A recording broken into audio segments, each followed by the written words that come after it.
Hi everybody, it's Cait here with Cooking with Cait. Tonight's episode, we're going to be doing basically an everything but the kitchen sink kind of curry. I have a bunch of vegetables that are going bad and we need to eat them.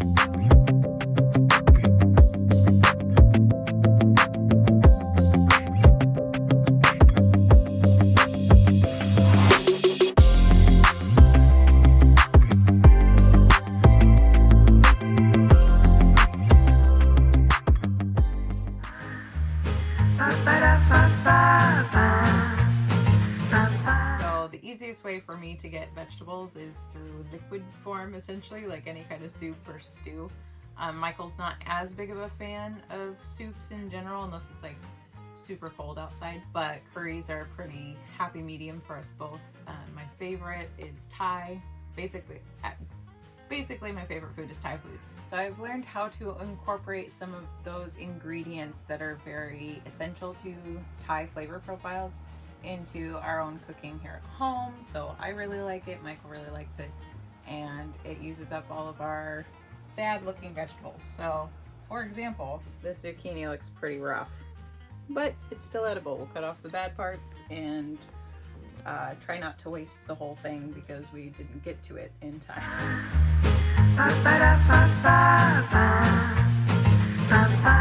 So this is probably one of my favorite knives that I have on hand right now. It's called Cool Hand. Cool Hand is the brand. And it's just a really good basic chef knife. I like the shape a lot. It has a little bit of a curve. The end is not so pointy as my other Japanese blade. This is actually a blend of Japanese and German, so you kind of get best of both worlds. My Japanese knife I absolutely love, but because it is such a delicate fine edge, I destroy it. I am not very gentle with most of the things that I own, unfortunately. Yeah, so this is a good sturdy knife, does the job, stays sharp, love it. It was a Christmas gift from my old mom. So I'm just kind of chopping things roughly in large-ish bite-sized pieces. Normally this is when Winston perks up his ears and likes to come check things out. So far he's pretty well dead asleep. Look who woke up. Oh, someone heard the cutting board. All right, so as you can see, my broccoli here is a little bit wobbly, definitely in need of usage here. And I'm just trying to do these a little bit bite-sized. And here you can see my nice wrinkly pepper. So at this point, we're just trying to keep everything about the same size. Different vegetables all have different cooking times. Yukons are a little more forgiving as far as their cook time. They're a little bit softer than russets. Russets are kind of green. But generally things like roots, like potatoes and carrots, those are gonna take a little while longer to cook. Mushrooms, kind of depending on how small you want your mushrooms to get while they're cooking. Those you can put in early on if you want. Things like broccoli and zucchini we'll probably put in last. Peppers are kind of a middle of the road, but they do cook a little faster than carrots do. For a recap, we have Yukon Gold potatoes, orange pepper, broccoli, old zucchini, old mushies, red and brown onion, and then carrots. So those are all the vegetables that are going in our curry.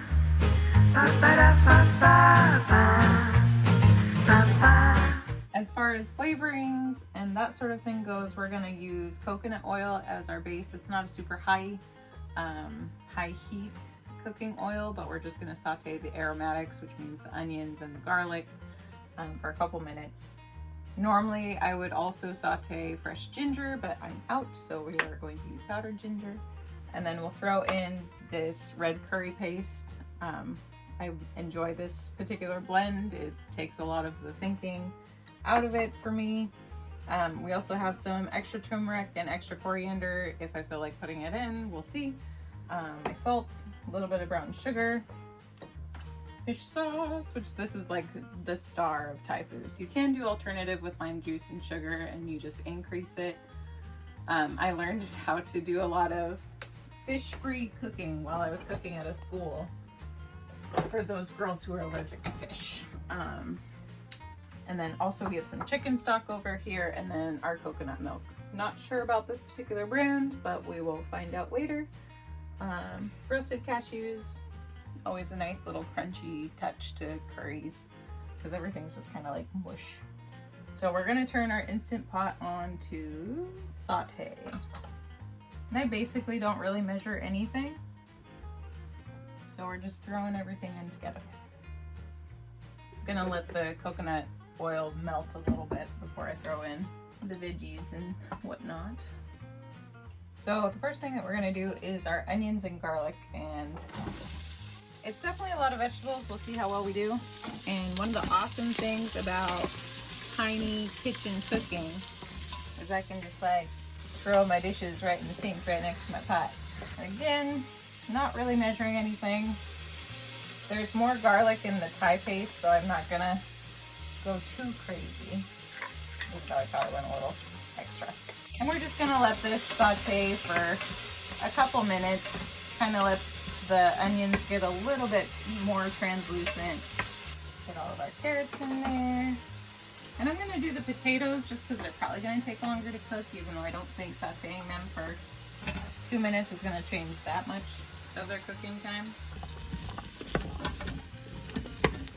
Now I don't throw a specific amount of this in. I did about half a jar, which is roughly 1/4 cup. I got out this green curry paste as well, just to kind of add to it. I don't know that I'll need it, but I'm gonna put some in anyway.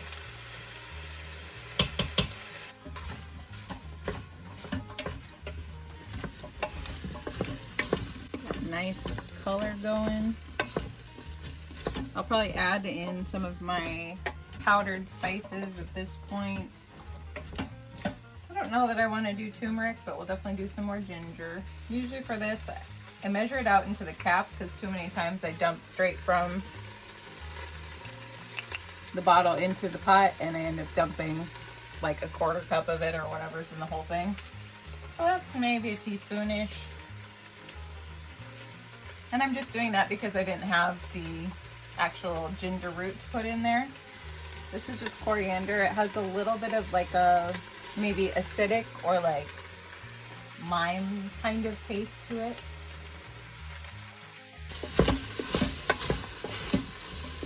Man, that smell smells so good. All right, while we're sauteing, we're going to put a little bit of chicken stock in the bottom. I'll use this if I need it to be a little more liquidy. But I'm gonna try and mostly do the coconut milk just because it tastes way more delicious.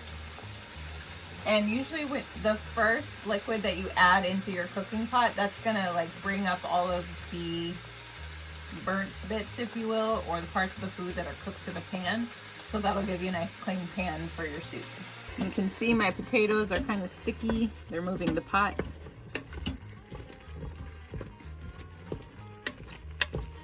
But we're able to get everything off the bottom, no problem. There's a little bit over there you can see. And usually it's better when it's like super hot, but that stuff just scrapes right off. I'm gonna add the mushrooms and the peppers to the pot because I want these cooking for a little bit longer. Now normally for this you definitely want to use like this canned coconut. As you can see how thick that is, you want it to be really fatty and delicious. So you can kind of tell by the viscosity of that it's not like your normal coconut milk you buy as your dairy alternative for your cereal or something like that. You want to get all that fatty goodness out of there. I will definitely want a little more liquid in this to make sure the vegetables get covered.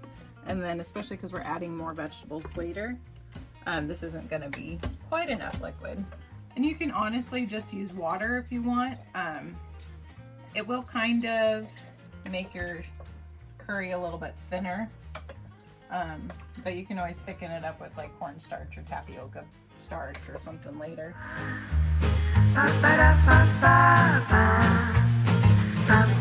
Okay, now we're ready to pressure cook, and stuff like this doesn't take that long. So we're going to switch it from saute to pressure cook. I'm going to do it for about 7 minutes. Make sure that it's sealed and not venting, and it'll take about 10 minutes or so to pressurize, 7 minutes to cook, and then we let it depressurize naturally for a couple minutes.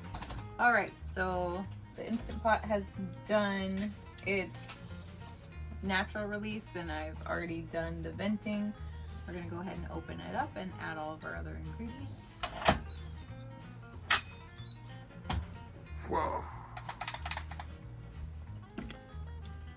And we're gonna turn it from, well, we're gonna hit cancel and then we're gonna hit saute again. And so while we're on saute, we're just gonna add our broccolis and our zucchinis. And we're just gonna let this cook for, I don't know, 6-7 minutes, something like that. And then I'm also gonna add my sugar. This is a tablespoon of brown sugar. And then we could have added the fish sauce earlier. I checked the recipe and it said you could, but whatever. So you just stir this on saute for a few minutes and let the zucchini and broccoli cook. Also, cooking this more with the lid off kind of helps it cook down and thicken up a little bit, which is the texture that you're after, without needing to add like cornstarch or whatever.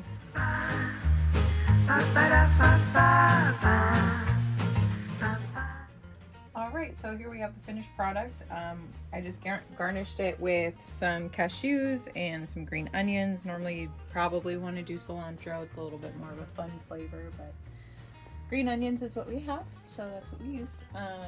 And we serve it over a bed of calrose rice, and that's pretty much all there is to it. But yeah, it's generally a pretty quick and easy meal to use up a lot of your old vegetables, and it's delicious. There you have it, Thai curry. Thanks for tuning in, and don't forget to like and subscribe this video. Okay, bye.